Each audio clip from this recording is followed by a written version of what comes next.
Hello ಎಲ್ಲರಿಗೂ Lakshmi family ಝೋನ್ಗೆ ಸ್ವಾಗತ.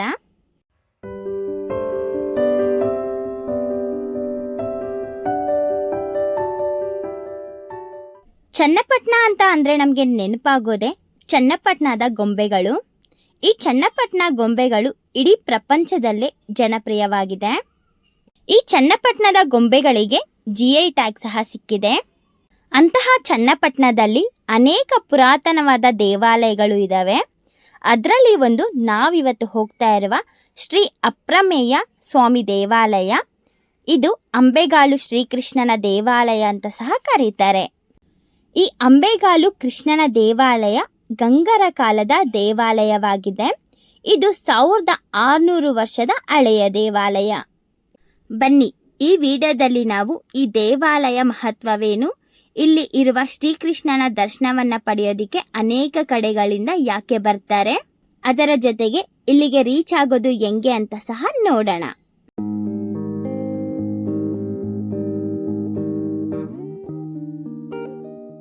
ಬೆಂಗಳೂರಿಂದ ಚನ್ನಪಟ್ಟಣಗೆ 60 ಕಿಲೋಮೀಟರ್ಸ್ ಇದೆ. ಮೈಸೂರಿಂದ 75 ಕಿಲೋಮೀಟರ್ಸ್ ಇದೆ. ಚನ್ನಪಟ್ಟಣದಿಂದ ಈ ಅಂಬೆಗಾಲು ಕೃಷ್ಣನ ದೇವಾಲಯಕ್ಕೆ ಹೋಗೋದಿಕ್ಕೆ 4 ಕಿಲೋಮೀಟರು ಮದ್ದೂರ್ಗೆ ಹೋಗೋ ರೋಡಲ್ಲಿ ಹೋಗಬೇಕು. ಆ ರೋಡಲ್ಲಿ ಹೋಗಬೇಕಾದ್ರೆ ನಿಮಗೆ ದೊಡ್ಡ ಮಾಲೂರು ಅನ್ನೋ ಗ್ರಾಮ ಸಿಗುತ್ತೆ. ಚನ್ನಪಟ್ಟಣದಿಂದ 4 ಕಿಲೋಮೀಟರ್ ಬಂದ್ರಿ ಅಂತ ಅಂದರೆ ರೋಡ್ ಸೈಡಲ್ಲೇ ನಿಮಗೆ ಈ ದೇವಾಲಯದ ದ್ವಾರ ಸಿಗುತ್ತೆ. ನೋಡಿ, ಇದೇನೆ ಅಂಬೆಗಾಲು ಕೃಷ್ಣನ ದೇವಾಲಯದ ಎಂಟ್ರಿ ದ್ವಾರ. ಈಗ ನಾವು ಈ ದೇವಾಲಯಕ್ಕೆ ಯಾವ ರೀತಿ ರೀಚ್ ಆಗೋದು ಅಂತ ನೋಡೋಣ. ಬೆಂಗಳೂರು ಮೈಸೂರಿಂದ ಬರೋ ಅವರು ಮೊದಲು ಚನ್ನಪಟ್ಟಣ ಬಸ್ ಸ್ಟಾಪ್ನ ರೀಚ್ ಆಗಬೇಕು. ಚನ್ನಪಟ್ಟಣದಿಂದ ಮದ್ದೂರು ಕಡೆಗೆ ಹೋಗೋ ಲೋಕಲ್ ಬಸ್ಸಸ್ ಇರುತ್ತೆ. ಆ ಬಸ್ಸಲ್ಲಿ ಹೋದ್ರೆ ಅಂದರೆ ನಿಮಗೆ ದೊಡ್ಡ ಮಾಲೂರ್ಗೆ ಸ್ಟಾಪ್ ಕೊಡ್ತಾರೆ. ಬಸ್ಸು ಸ್ಟಾಪು ಈ ದೇವಾಲಯದ ಎಂಟ್ರೆನ್ಸ್ ಅಲ್ಲೇ ಕೊಡ್ತಾರೆ. ನೀವಿಲ್ಲಿ ನೋಡಬಹುದು. ನಿಮಗೆ ಚನ್ನಪಟ್ಟಣ ಬಸ್ ಸ್ಟಾಪಿಂದ ಹೋಗೋದಿಕ್ಕೆ ಶೇರ್ ಆಟೋ ಸಹ ಅವೈಲಬಲ್ ಇರುತ್ತೆ. ಆಟೋದಲ್ಲಿ ಒಬ್ಬರಿಗೆ 20 ರೂಪೀಸ್ನ ಚಾರ್ಜ್ ಮಾಡ್ತಾರೆ. ಶೇರ್ ಆಟೋಸ್ ಸಹ ಈ ದ್ವಾರದ ಒಳಗಡೆನೆ ಸ್ಟಾಪ್ ಮಾಡ್ತಾರೆ. ನೀವಿಲ್ಲಿ ನೋಡಬಹುದು. ನೋಡಿ, ಇದೇನೆ ಅಂಬೆಗಾಲು ಕೃಷ್ಣನ ದೇವಾಲಯದ ದ್ವಾರ. ಒಳಗಡೆ ಹೋಗ್ತಿದ್ದಂಗೆ ನಮಗೆ ದೇವಾಲಯ ಸಹ ಕಾಣಿಸುತ್ತೆ. ಇದೇ ಗಂಗರ ಕಾಲದಲ್ಲಿ ಅಂದರೆ ಕ್ರಿಸ್ತಶಕ 400ನೇ ಇಸ್ವಿಯಲ್ಲಿ ಗಂಗರಾಜ ವಿಜಯಪಾಲ ಈ ದೇವಾಲಯವನ್ನು ನಿರ್ಮಾಣ ಮಾಡಿದ್ರು. ಅದಾದಮೇಲೆ 9ನೇ ಶತಮಾನದಲ್ಲಿ ಚೋಳರು ಈ ದೇವಾಲಯವನ್ನು ಜೀರ್ಣೋದ್ಧಾರವನ್ನು ಮಾಡಿದ್ದಾರೆ. ಮೇನ್ ದೇವಾಲಯದ ಒಳಗಡೆ ಹೋಗೋಕ್ಕಿಂತ ಮುಂಚೆ ಪಕ್ಕದಲ್ಲಿ ನಾವು ಆಂಜನೇಯ ಸ್ವಾಮಿ ದೇವಾಲಯವನ್ನು ನೋಡ್ತೀವಿ.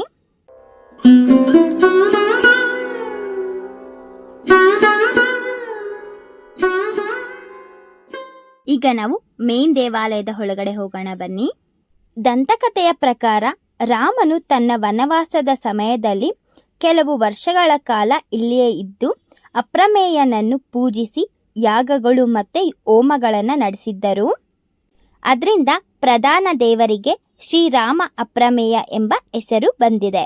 ಈ ಸ್ಥಳವನ್ನ ದಕ್ಷಿಣ ಅಯೋಧ್ಯ ಎಂದು ಸಹ ಕರೀತಾರೆ. ಈ ದೇವಾಲಯದ ಗರ್ಭಗುಡಿಯಲ್ಲಿ ನಾವು ಮೂಲ ದೇವರಾಗಿ ಅಪ್ರಮೇಯ ಸ್ವಾಮಿಯನ್ನ ನೋಡ್ತೀವಿ.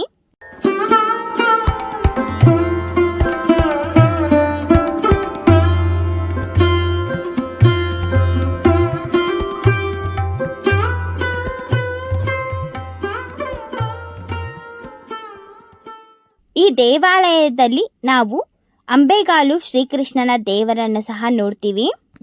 ಈ ದೇವಾಲಯದಲ್ಲಿರುವ ಅಂಬೆಗಾಲು ಶ್ರೀಕೃಷ್ಣ ತುಂಬಾನೇ ಆಕರ್ಷಣೀಯವಾಗಿದೆ. ಈ ಶ್ರೀಕೃಷ್ಣನ ಒಂದು ಕೈಯಲ್ಲಿ ನಾವು ಬೆಣ್ಣೆಯನ್ನ ಹಿಡಿದಿರೋದನ್ನ ನೋಡಬಹುದು. ಈ ದೇವಾಲಯದಲ್ಲಿ ಶ್ರೀಕೃಷ್ಣನ ದರ್ಶನವನ್ನ ಮಾಡೋದಿಕ್ಕೆ ಅನೇಕ ಜನರು ಬರ್ತಾರೆ. ಈ ದೇವಾಲಯಕ್ಕೆ ಬಂದು ಶ್ರೀಕೃಷ್ಣನ ದರ್ಶನವನ್ನ ಪಡ್ಕೊಂಡು ಪ್ರಾರ್ಥನೆಯನ್ನ ಮಾಡಿದ್ರೆ ಮಕ್ಕಳಿಲ್ಲದ ದಂಪತಿಗಳು ಆದಷ್ಟು ಬೇಗ ಅಂದರೆ ಶೀಘ್ರದಲ್ಲೇ ಮಗುವನ್ನು ಪಡೆಯಬಹುದು. ಇದಾದ ನಂತರ ದಂಪತಿಗಳು ಮಗುವಿನೊಂದಿಗೆ ಈ ದೇವಾಲಯಕ್ಕೆ ಭೇಟಿ ನೀಡ್ತಾರೆ. ಗರ್ಭಗುಡಿಯಲ್ಲಿ ಬೆಳ್ಳಿ ಅಥವಾ ಮರದಿಂದ ಮಾಡಿದ ತೊಟ್ಟಿಲುಗಳನ್ನು ನೇತು ಹಾಕುವ ಮೂಲಕ ಭಗವಂತನಿಗೆ ಧನ್ಯವಾದವನ್ನ ಹೇಳ್ತಾರೆ. ಅದರಿಂದ ಈ ದೇವಾಲಯಕ್ಕೆ ಅನೇಕ ಜನರು ಬಂದು ಶ್ರೀಕೃಷ್ಣನನ್ನ ಪ್ರಾರ್ಥನೆ ಮಾಡಿ ಮಕ್ಕಳನ್ನ ಪಡೀತಾರೆ. ಈ ದೇವಾಲಯದ ಇನ್ನೊಂದು ವಿಶೇಷ ನೋಡೋದಾದ್ರೆ ಪುರಂದರದಾಸರು ಅಂಬೆಗಾಲು ನವನೀತ ಶ್ರೀಕೃಷ್ಣನನ್ನ ದರ್ಶನ ಪಡೆದಾದ್ಮೇಲೆ ಜಗದ್ದೋದ್ಧಾರಣ ಸಾಂಗ್ನ ಕಂಪೋಸ್ ಮಾಡಿದ್ದಾರೆ. ಈ ದೇವಾಲಯ ತುಂಬಾನೇ ವಿಶೇಷವಾದ ದೇವಾಲಯ ಅಂತಾನೆ ಹೇಳಬಹುದು.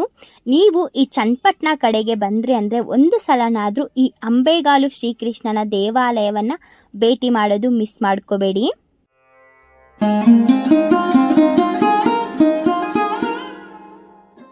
ಈ ದೇವಾಲಯದ ಆಚೆ ಬಂದ್ವಿ ಅಂತ ಅಂದರೆ ನಮಗೆ ಈ ಚನ್ನಪಟ್ಟಣದಲ್ಲೇ ಫೇಮಸ್ ಆಗಿರುವಂತಹ ಚನ್ನಪಟ್ಟಣ ಟಾಯ್ಸ್ ಸಹ ನಾವು ನೋಡಬಹುದು.